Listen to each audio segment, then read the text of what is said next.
When trouble strikes in your LEGO town, who are you going to call? Not the Ghostbusters, they were still a year away.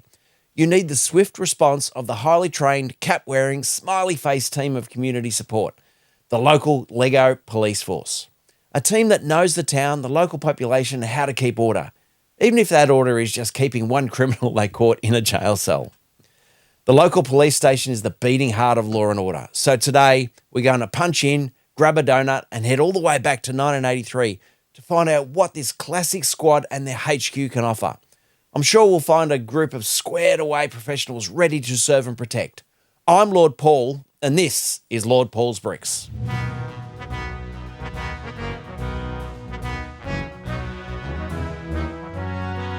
Hi everyone. If this is your first time here in the City Lockup, welcome. If you're a regular viewer, well, you know the drill. Let's update your details and get you booked in for a blast from the past.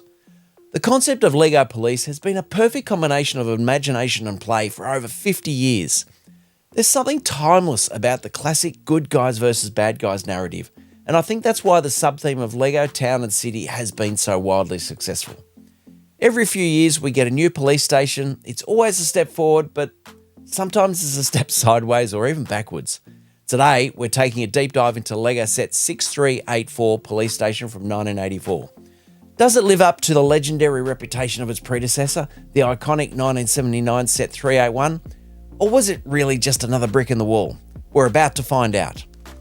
But hey, if you're enjoying this trip down memory lane, don't be a criminal. Hit that like button. And if you want to be the first to know when the next classic set rolls into the garage, be sure to subscribe and leave a comment. You might remember an unboxing video I did back in July when I purchased this gem on Bricklink. I was on a mission to round out my classic police stations because I'd already had fantastic 6386 from 1986 and 6540 Pier Police from 1991. This set rolls in with 369 pieces and 4 minifigures. It follows the classic 80s format, a main building, a police car, a motorcycle, and a helicopter. My copy is in pretty good shape. Even the base plate is clean. I did have a couple of minor substitutions, like the white helmets for the motorcycle rider and helicopter pilot were, funnily enough, different versions. But for a 40-year-old set, I'll take it and I can work with it. The instructions are the standard booklet of the era, a couple of dog-eared corners, but perfectly legible. A shame that we don't have the original box with those cool alternative builds, but hey, you can't really have everything. Let's talk dollars and cents. I dug up an Australian LEGO catalogue from 1983 and it lists the recommended retail price for this police station at $39.95. Now I did the math and that works out to a perfectly respectable 10.8 cents per piece. Not bad for the mid-1980s. Now fast forward to the future, the year of, where we are now, 1985, that original $39.95 is now roughly equivalent of $155 in today's money. When we look at the piece count, that's 42 cents per piece. And surprisingly, compared to some other vintage LEGO, that's not a terrible price for a set of this size. But then we look at collector value. Is this set a hidden gem or is it a forgotten cold case? Well, on Bricklink, I found about 36 examples of complete sets. Prices for used complete sets on Bricklink are generally between $45 and up to $190, with a couple of brand new sealed-in box sets creeping well over $1,000. Those numbers tell you that one thing. 40 years on, Set 6384 Police Station is still quite desirable. People want a piece of this classic town history. The 1980s minifigure crew. This set features the two classic police torso styles from the era, so let's meet the squad. First up, we have what I'll call the police chief. He's sporting that smart black torso with a white suit print and a police badge, finished off with black legs and that iconic white cap. This particular combination of uniform was a long-running star, appearing in 21 sets between 1979 and 1991. He's the boss and he looks the part. The torso was used in 30 sets from 1979 through to 1992. Now, here's a common bugbear of mine a lot with 80s sets, the duplication of minifigures. This set gives us two guys that are essentially clones, the motorcycle cop and the helicopter pilot. They both wear the black torso with the white police zipper jacket, and police badge, black legs, and the white motorcycle helmet. This guy, in combination, appeared in 9 sets between 1979 and 1987, while the torso appeared in 20 sets up until 1996. The original helmets were the style with the notoriously thin chin strap, and in my copy of this set, I have one original and one later version with the thicker chin strap. And finally, we have the unsung hero of the station, the admin worker or the civilian. The person who actually keeps the lights on and the paperwork filed.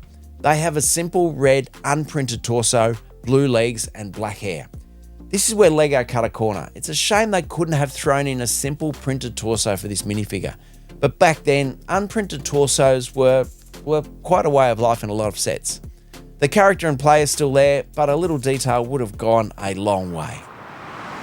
Let's get into the good stuff, the unique, rare and discontinued parts that make vintage LEGO so special. This is a blend of printed elements and a small sticker sheet with 3 stickers.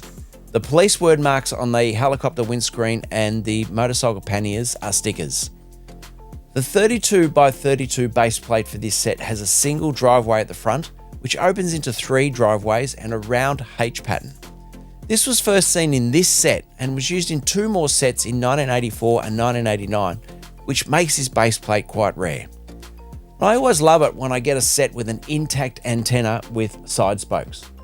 This set has one in light grey, but this part was first seen in 1969, and after 56 appearances, it was issued until 1987. They are notorious for how easily the spokes break off, which is why it's always to get another really good intact one.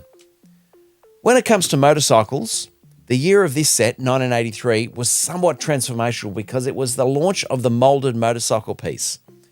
Previous to this, motorcycles were brick built, so this is quite the innovation. There were 2 versions of this piece, with the early ones like this having red wheels, and later versions had transparent clear wheels. All up, they were seen in around 40 sets up until 1996. There are a few vintage pieces that make up the mechanism of the helicopter, and the first is the 5x5 4-blade propeller, which dates back to 1972, used in 73 sets all the way up to 1994. That's attached with a modified 2x3 plate with rotor holder, which appeared in 66 sets over the same time period. The tail rotor is a 2-blade piece that started life in 1974, but after being in 57 sets, it ended in 1989. This is attached with a modified 2x2 plate with tail rotor holder that was used over the same period, but in 77 sets. Like the preceding station in 1979, there was an emergency red phone. This is from a 1x2 slope brick with telephone dial pattern that was used in 12 sets from 1979 to 1990, and it wasn't always in red. The windscreen for the helicopter is made up of 2 parts. A normal 2x4x2 windscreen and an inverted 2x4x2 windscreen. This inverted windscreen was used from 1982 through to 2011, but only appeared in 18 sets. The final pieces for today are these 2 sloping brick with console patterns. The first is a 2x2 slope with computer console pattern, which was used in 67 sets from 1979 to 2001, very common in space. Its buddy was a 2x2 inverted slope with a screen display. That also dates back to 1979, but it lived all the way through to 1994, but only in 16 sets. So now that we've had a look at some pieces, let's see how long it will take us to be able to put this set together. We have a few different components to tackle today: the car, the helicopter, the motorcycle, and the main police station. Starting with the car, we start off with a 4x10 vehicle base, which I've talked about in previous reviews. We add the wheel arches, some plates, and add the front and rear lamps. Once the windscreens are on, the roof and lights are fitted, and the car is complete. There are a few more steps to the helicopter, and they start with the grey plates for the base and the plates and the first slopes. The back of the cockpit is built up, the tail is assembled and attached. We add on the roof and the accessories and put a rather clever windscreen together. And here we have a completed helicopter. We start with the first rows of black bricks and plates on this base plate. The subsequent rows are white bricks, and before we add in some windows and blue lattice pieces. Once we have the final bricks added and the roller door, the roof plates go on, build up to the first floor office. We have some windows to add in before we finish that roof and add on some accessories and that brilliant antenna, which I love talking about. So now we have a finished building. We can position the vehicles and the helicopter and get ready for a grand opening. Let's have a look at this set with some more images.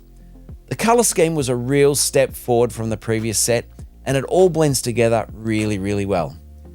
Looking at the back of the building, we can see the inside of a quite austere prison cell, a basic entry downstairs, and the upstairs with that red emergency phone and the computer screens. My usual disclaimer here, I always try to review these sets in the context of when they were first released.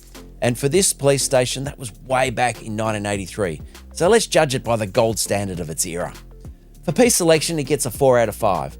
There are a lot of standard bricks and plates here, but remember, this was 1983 and the brick palette was a lot more limited.